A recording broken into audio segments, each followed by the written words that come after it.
그러자 강태공은 그렇게 담긴 물을 땅에 엎지른 다음에 그 물을 다시 주워 담을 수 있다면 그대를 다시 부인으로 맞이하겠다 하고 이야기하였습니다.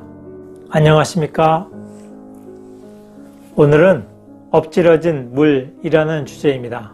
강태공은 주무왕을 도와서 은나라를 멸망시키고 주나라를 세우는데 크게 공헌을 했던 인물입니다. 그는 70세까지도 살림을 등한시하고 글을 읽었습니다. 그래서 그의 아내였던 마씨는 많은 고생을 하였습니다. 하루는 마씨가 마당에다가 보리를 말리면서 강태공에게 비가 올 것 같으니 비가 오게 되면은 보리를 들여놓으시오 하고 이야기하였습니다. 이후에 비가 와서 마당에 말리던 보리가 모두 빗물에 쓸려갔습니다.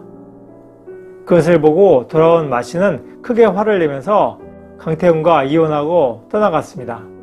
강태공은 이후에 우이스에서 낚시를 하다가 주문왕을 만났습니다.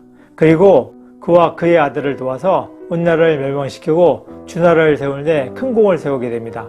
이후에 강태공은 제나라를 봉지로 받고 제나라로 떠났습니다. 한편 강태공이 제후가 되었다는 소식을 들은 마씨는 강태공을 찾아왔습니다. 그리고 강태공에게 다시 한번 부인으로 맞아줄 것을 요청하였습니다. 그러자 강태공은 그릇에 담겼던 물을 땅에다가 엎질렀습니다. 그리고 마씨에게 그 물을 주워 담을 수 있다면 다시 부인으로 맞이하겠다 하고 이야기하였습니다. 마씨는 그 엎어진 물을 주워 담고자 했지만 결코 성공하지 못했습니다. 강태공은 한번 엎질러진 물은 다시 담을 수 없다 하고 말하면서 마씨와 헤어졌습니다. 이후에 마씨는 자결을 합니다. 한편 한나라 무제 때 주매신이라는 인물이 있었습니다. 그는 글 읽기를 좋아하고 생계에 능하지 못했습니다. 그래서 뗄나무를 팔아서 겨우 생계를 유지했는데 그의 부인은 생활고를 견디지 못해서 그에게 헤어질 것을 요구해서 결국 헤어졌습니다. 이후 주매신의 전부인은 재혼을 했습니다. 그리고 주매신에게 먹을 것을 주기도 하였습니다. 한편 주매신은 우연히 친구를 만나는데 그의 소개로 나중에 회계태수가 돼서 금이환영하게 되었습니다. 그가 회계태수로 부임해서 가는 길에 신인 태수를 맞이하기 위해서 길을 쓸고 있는 그의 전처와 그의 남편을 보게 되었습니다. 그는 그들을 자신의 뒷수레에 태워서 태습으로 갔습니다. 태습으로 데려와서 그들에게 먹을 것을 주고 기거할 수 있게 하였습니다.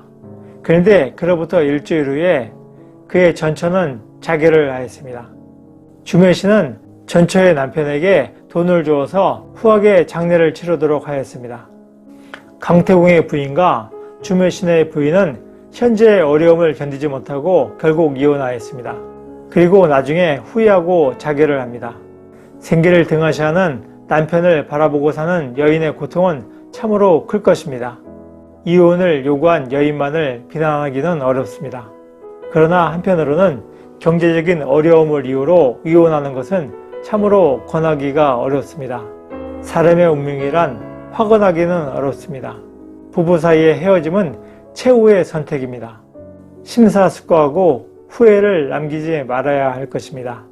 노력하는 여러분의 동반자, 동반TV입니다. 감사합니다.